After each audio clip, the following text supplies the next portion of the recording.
ഗോപാലിനെ പോലെ തന്നെ പിഴയാണ് അവന്റെ മോനുവെന്ന് ഇപ്പൊ മനസ്സിലായി. വക്കീലിനെ ദ്രോഹിച്ചതിന് സഞ്ജു ഒരുപാട് പശ്ചാത്തപിക്കും. ഗിരി ഗോപാലിനെ വിട്ടു പോയതിനു ശേഷം എന്റെ പിള്ളേർക്ക് വീണ്ടും നാട്ടിൽ തലപൊക്കാൻ ധൈര്യം തോന്നി തുടങ്ങിയിട്ടുണ്ട്. നീ ഒരു വാക്ക് പറഞ്ഞാ മതി, അവരെ കൊണ്ട് ഞാൻ സഞ്ജുവിന് നല്ല പണി കൊടുപ്പിക്കാം. അങ്ങനെ ആളെ വിട്ട് തല്ലിക്കാൻ ഞാൻ സഞ്ജുവിനെ പോലെ പേരുമല്ല. അവനോട് എനിക്ക് തന്നെ കണക്ക് തീർക്കണം.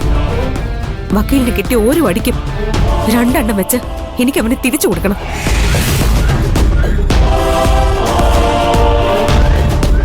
അതെങ്ങനെ ചെയ്യാനാ മോളെ? എനിക്ക് ജാമ്യം ഒപ്പിച്ചേരാൻ ആന്റിക്ക് പറ്റുമോ? നീ ഇപ്പൊ ജയിലിൽ കയറിയതല്ലേ ഉള്ളൂ. ഇത്ര പെട്ടെന്ന് ജാമ്യം കിട്ടാനുള്ള സാധ്യത ഞാൻ കാണുന്നില്ല. വേറൊരു വഴിയുണ്ട്, പക്ഷേ അത് കുറച്ച് റിസ്കാ. എത്ര റിസ്ക് എടുക്കാനും ഞാൻ തയ്യാറാ. ഞാൻ എന്താ ചെയ്യേണ്ടത്? നീ ജയിലിൽ ചാടണം.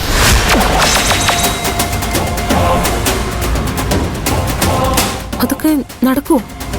നടക്കും. നിർമ്മല നമ്മുടെ കൂടെ നിൽക്കും. പക്ഷേ നീ കൃത്യസമയത്ത് തിരിച്ചു കയറണം. ഇല്ലെങ്കിൽ നമുക്ക് എല്ലാവർക്കും പ്രശ്നമാവും. ഞാൻ കാരണം ആർക്കും ഒരു പ്രശ്നം ഉണ്ടാവില്ല.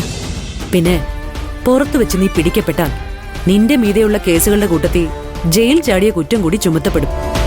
എനിക്കറിയാം ആന്റി, എന്റെ കൂടെ ദൈവമുണ്ട്. ഞാൻ പിടിക്കപ്പെടില്ല.